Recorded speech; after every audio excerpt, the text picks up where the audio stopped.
Okay, Sunday, 9th of March, 2025. So Adrian's daily vlog, sharing smart stuff men should know. Study Sunday. Be more. Learn where to draw the line. Now, what I've subtly noticed in life is that through cause and effect, we can trace things back to this happened because of that, and that happened because of this, and this because of that, and that, and that, and that, and that, and that, and that. And eventually, chaos theory, or it's because of some butterfly in the middle of who knows where flapped its wings one too many times per second, and it resulted in storms over here, 1,000 miles away. Ludicrous chain of events like that. And what I've come to realize, being pragmatic even, you have to draw the line somewhere and say, this thing, this scenario, situation, result, whatever, happened because of that.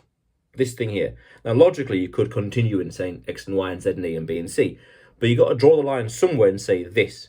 This was a good enough reason, good enough culprit for me to reason why this happened here. Otherwise, we'd be going on forever. This and that and that and this and history, life, Big Bang and beyond. Draw the line somewhere when it comes to understanding the cause of events, the series of events. Learn where to draw the line with things in life and have a limit, whether time, money, revisions, processes, steps, etc. That limit in a sense of that was the problem, that was the thing that caused me this issue over here. How can we address that? If we address that, it means that this won't happen in the future, this and this and this and this problem here. It's that. Now you could do stuff forever, but draw the line somewhere and say enough is enough. So in the future, when planning things, deciding, strategizing, theorizing in the future, we have more principles, more concepts, more things to avoid, more things to be aware of.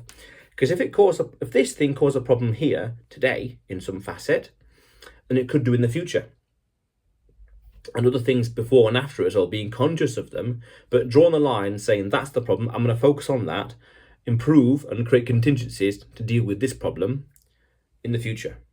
And then in the future, you make fewer mistakes, you're more accurate, more on point, faster, stronger, whatever else, more efficient, you name it.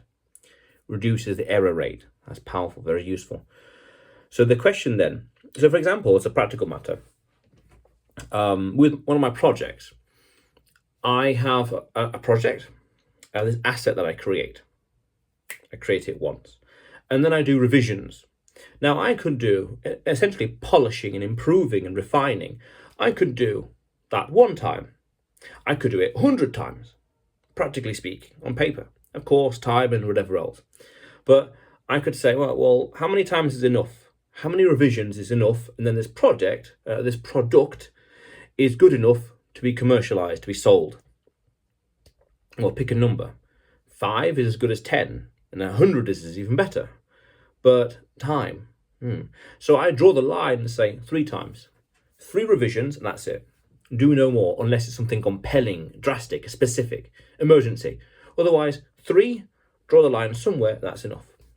3 revisions, 3 edits, 3 refining processes, 3 versions, and that's it. Draw the line, and that'll do.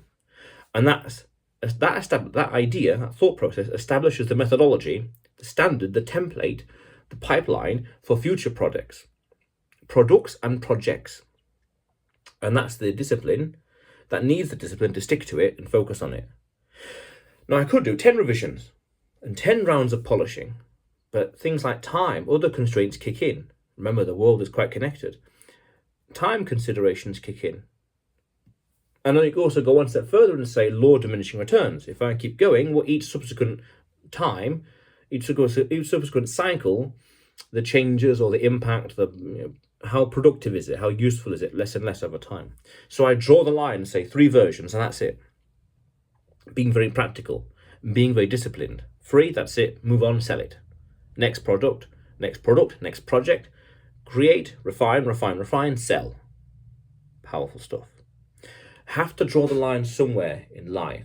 I was having an interesting philosophical conversation with someone a few days ago, and this exact same topic came up where this thing happened because of that and because of this and so on and so forth.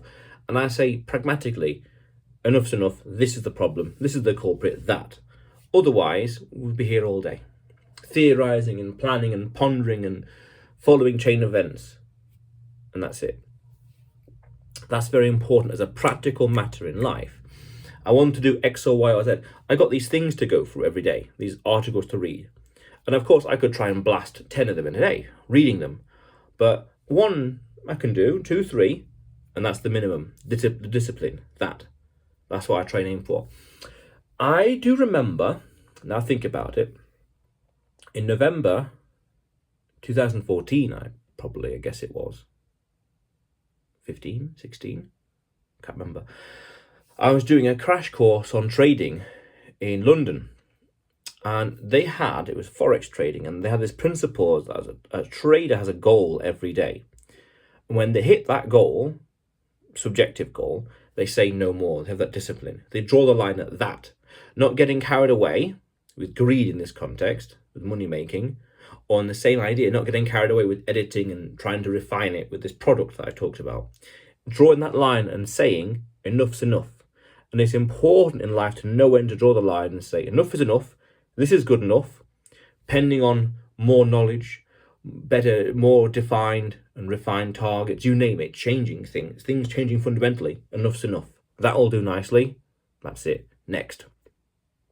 Know when to draw the line, very important in life. But otherwise, Adrian's daily vlog, sharing smart stuff men should know. Subscribe for more, and you will see me tomorrow.